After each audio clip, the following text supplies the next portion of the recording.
ऊपर आ जाओ।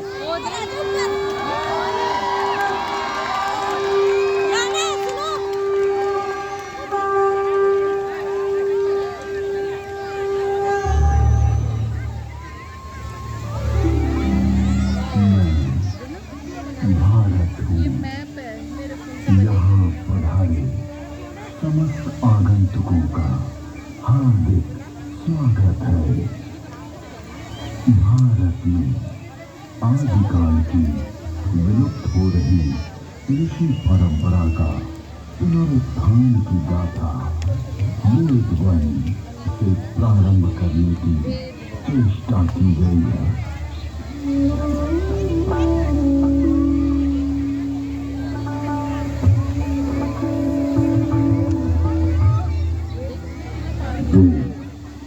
परमपिता परमात्मा की पवित्र वाणी जो सृष्टि के प्रारंभ में मानव मात्र के कल्याण के लिए अग्नि, वायु, आदित्य, अंगिरा इन 4 ऋषियों के पवित्र अंतःकरण में उद्भूत हुई। तत्व ज्ञान की दृष्टि से वेद एक है, किंतु विषय विभाग की दृष्टि से इसे 4 भागों में बांटा गया है। ऋग्वेद, यजुर्वेद, सामवेद और अथर्ववेद। ऋग्वेद में ज्ञान का विषय, यजुर्वेद में कर्म का विषय, सामवेद में उपासना का विषय और अथर्ववेद में विज्ञान का विषय है। विश्व साहित्य का प्राचीनतम ग्रंथ वेद है। मानव जाति के प्राचीनतम ग्रंथ होने के कारण उस समय की सभ्यता, संस्कृति, आचार विचार और कर्तव्य आदि को जानने का स्रोत वेद है। भारतीय दर्शन, साहित्य, ललित कला, संगीत, ज्योतिष, ज्ञान विज्ञान वेदों में है। वस्तुतः वेद संसार के समस्त पदार्थों का बोध कराते हैं।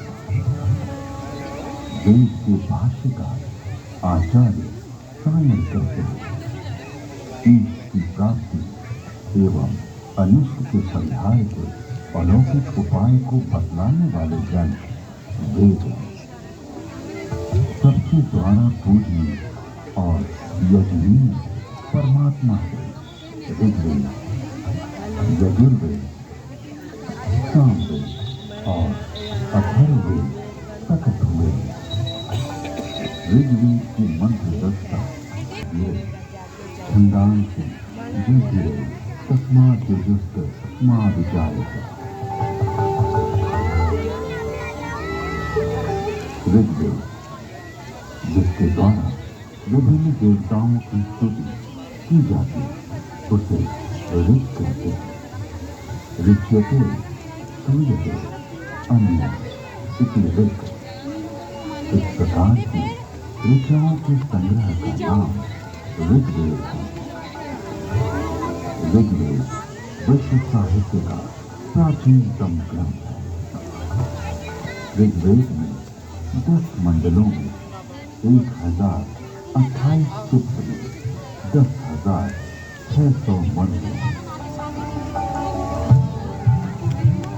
यजुर्वेद, यजुर्वेद में कर्मकांड का प्राधान्य है, जिसकी समाप्ति अनियत अक्षरों वाली है अथवा जो गद्यमय है उसे यजुष कहते हैं। अन्यताक्षरावसानो यजुः। यजुर्वेद के 2 भाग हैं, शुक्ल यजुर्वेद एवं कृष्ण यजुर्वेद। शुक्ल यजुर्वेद में 40 अध्यायों में 1975 मंत्र हैं। कृष्ण यजुर्वेद गद्यात्मक है। सामवेद गीति में साम है, गीतेषु समाचार। संगीत का मूल उद्गम सामवेद है। सामवेद के दो भाग हैं, पूर्वार्ध एवं उत्तरार्ध। सामवेद में 1875 मंत्र हैं। अथर्ववेद अभिचार मंत्रों का ज्ञान अथर्ववेद में है। उसमें आयुर्वेद का विस्तृत विवेचन हुआ। इसकी 14 शाखा में 20 कांडों में 730 सूक्तों में 6000 मंत्र हैं।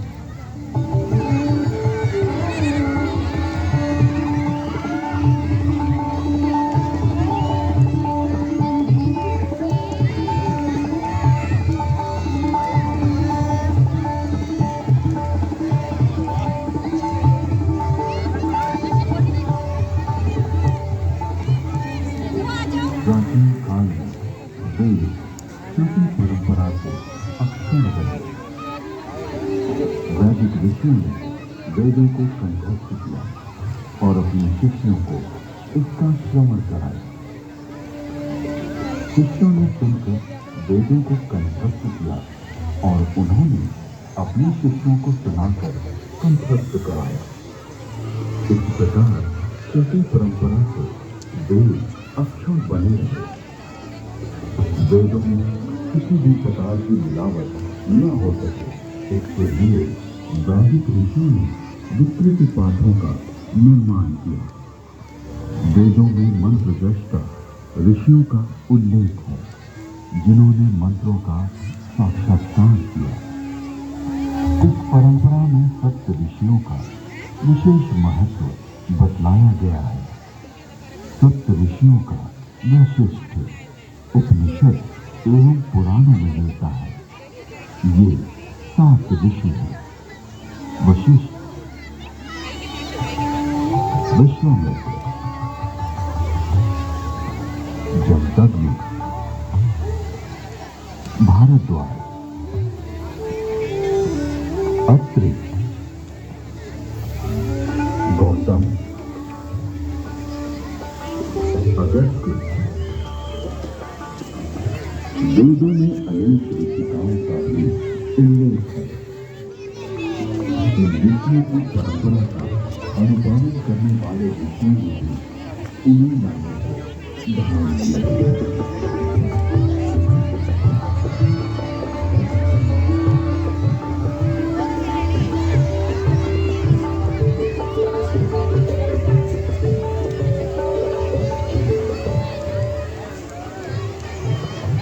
आज विश्व में जिन आविष्कारों का श्रेय पाश्चात्य जगत द्वारा लिया गया है, उसे हमारे प्राचीन ऋषियों द्वारा तथ्य सहित हजारों वर्ष पूर्व प्रमाण सहित वेदों में उल्लिखित किया गया है। जैसे अगस्त्य संहिता में विद्युत उत्पादन के सूत्र मिलते हैं।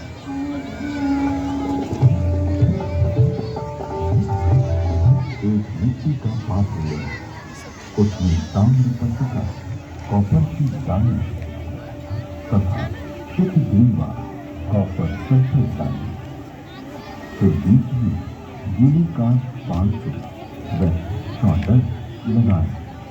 ऊपर 12 मर्क्यूरी तथा 10 लौंग डालें।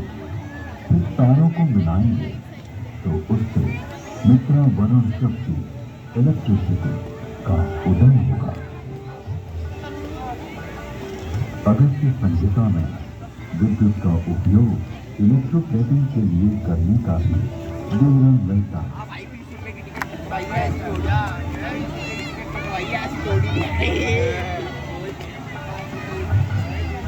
अतः अगस्त्य को कुंभोधाउस बैटरी बोन भी कहते हैं।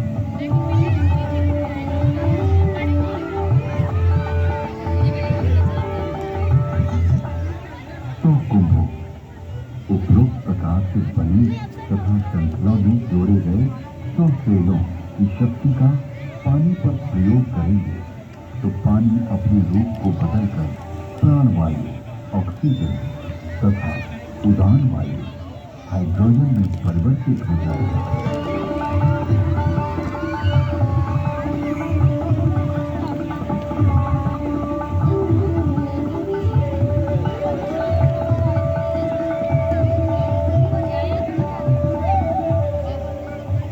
कृत्रिम स्वर्ण अथवा रजत के लेप को प्रकृति कहा जाता है। लोहे के पात्र में सुशक्त जल तेजाब का घोल इसका सानिध्य पाते हैं। यवक्षार सोने या चांदी का नाइट्रेट ताम्र को स्वर्ण या रजत में ढक लेता है। स्वर्ण से लिप्त उस ताम्र को शातकुंभ अथवा स्वर्ण कहा जाता है। विद्युत तार आधुनिक नौका चलन और विद्युत वहन, संदेश वहन आदि के लिए जो अनेक बारीक तारों की बनी मोटी केबल या डोर बनती है, वैसी प्राचीन काल में भी बनती थी, जिसे रज्जु कहते हैं।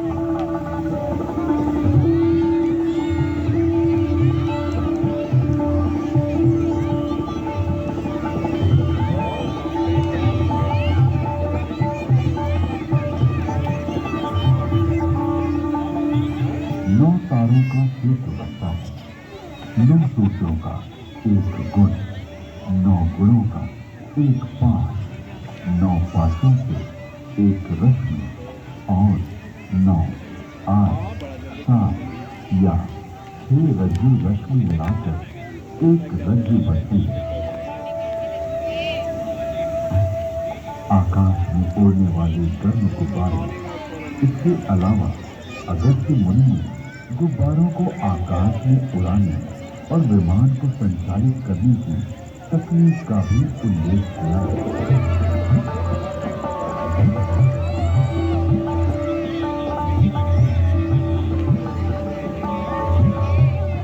उड़ान वायु हाइड्रोजन को वायु प्रतिबंधक वस्त्र में रोका जाए तो यह विमान विद्या में काम आता है।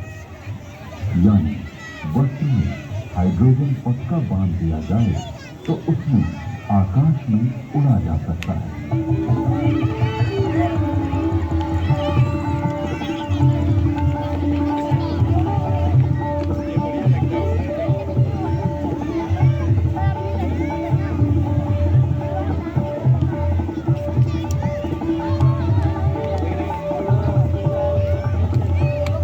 विमान वायु पर उसी तरह चलता है जैसे जल में नाव चलती है। तत्पश्चात उन काव्य पंक्तियों में गुब्बारों और आकाश छत्र के लिए रेशमी वस्त्र सिरोगी कहा गया है, क्योंकि वह बड़ा लचीला होता है। वायु पूर्ण वस्त्र प्राचीन काल में ऐसा वस्त्र बनता था जिसमें वायु भरी जा सकती थी। इस वस्त्र को बनाने की निम्न विधि अगस्त्य संहिता में है।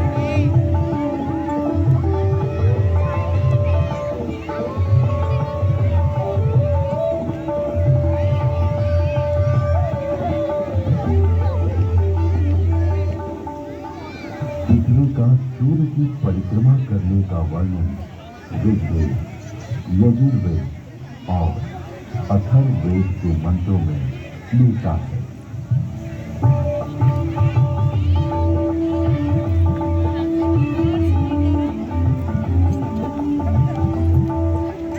यह पृथ्वी घूमती है, अपनी माता अंतरिक्ष के सामने रहते हुए सूर्य रूपी पिता की परिक्रमा करती है।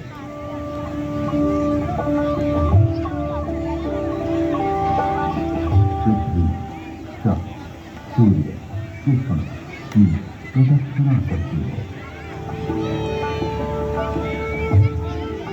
ऋग्वेद में जल की उत्पत्ति यानी H2O का उल्लेख है।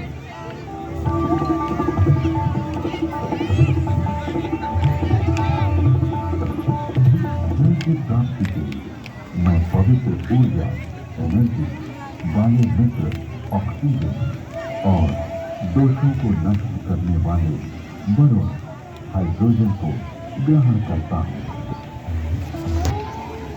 यजुर्वेद में सूर्य में उच्च जल तत्व यानी हीलियम का संकेत किया गया है।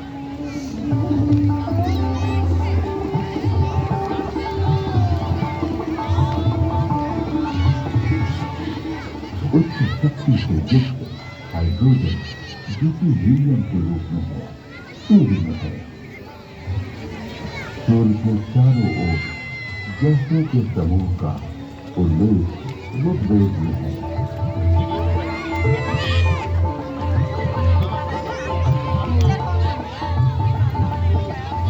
ऋग्वेद में भी सूर्य की गति और प्रकाशक होने का वर्णन है।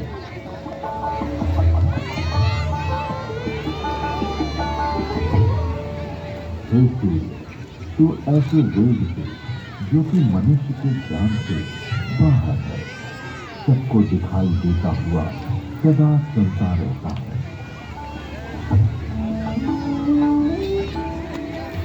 विश्व के प्रथम वैज्ञानिक अथर्वा ऋषि के अनेक आविष्कार का उल्लेख वेद में प्राप्त होता है। इस वृक्ष आदि से अग्नि ऊर्जा अथर्वा ऋषि ने मंथन घर्षण फ्रिक्शन से ऊर्जा उत्पन्न की।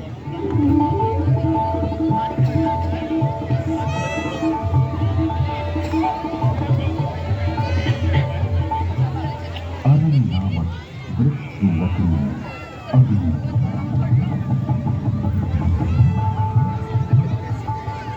दो पत्थरों की रगड़ से ही अग्नि उत्पन्न होती है।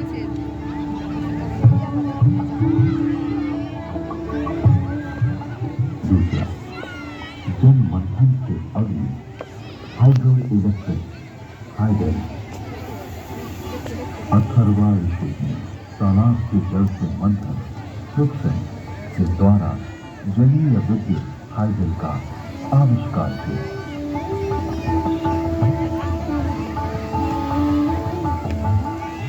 तीसरा, भूगर्भीय अग्नि पुरुष्य अग्नि oil and natural gas.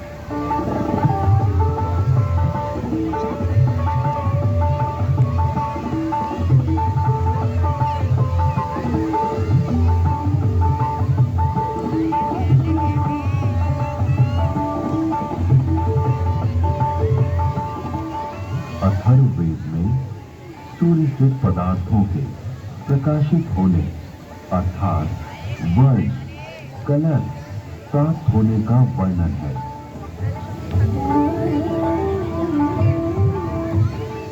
Rigveda में सौर ऊर्जा का स्पष्ट उल्लेख प्राप्त होता है। इसके आविष्कारक वशिष्ठ एवं भारद्वाज बतलाए गए हैं। ऋग्वेद में सूर्य की घातक किरणें अल्ट्रावायलेट रेज का वर्णन है।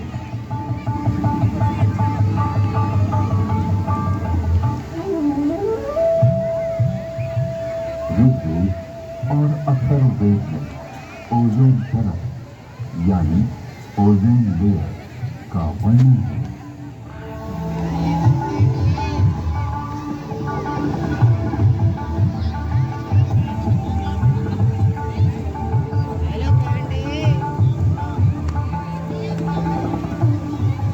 जिस प्रकार गर्भस्थ शिशु की रक्षा के लिए उल्व जार के झिल्ली परत मेम्ब्रेन होती है, उसी प्रकार पृथ्वी रूपी शिशु की रक्षा के लिए परमात्मा ने इस महज उल्व ओजोन परत की रचना की है।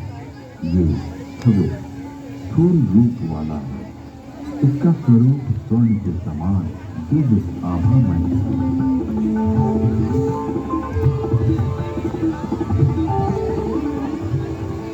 ऋग्वेद में पृथ्वी का अपनी धुरी पर घूमना बतलाया गया है।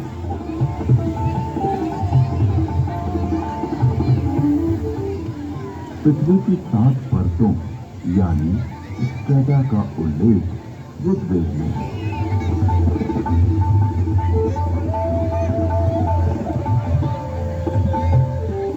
वेदों में पर्यावरण के संघटक तत्वों का निरूपण अनेक स्थानों पर किया गया है।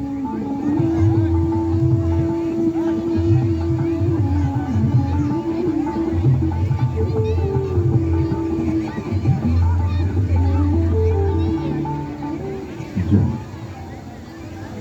वायु और औषधि वनस्पति ये तीनों भूमि को घेरे हुए हैं और मानव मात्र को प्रसन्नता देते हैं।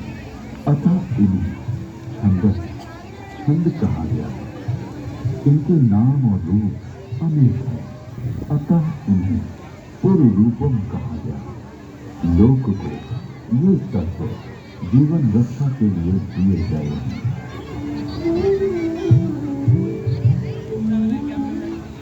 यजुर्वेद में यह स्पष्ट रूप से कहा गया है कि वेद का ज्ञान सभी के लिए है।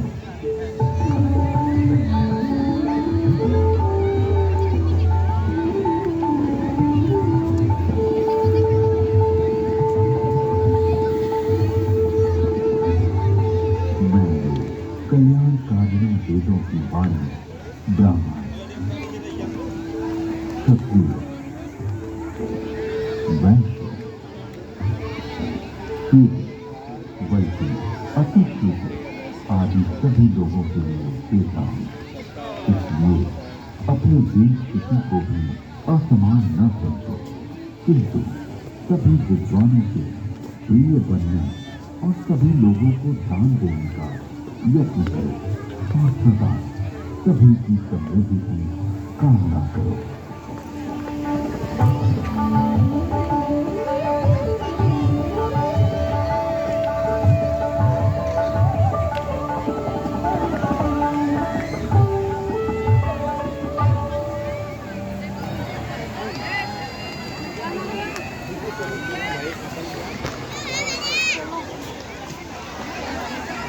हेलो,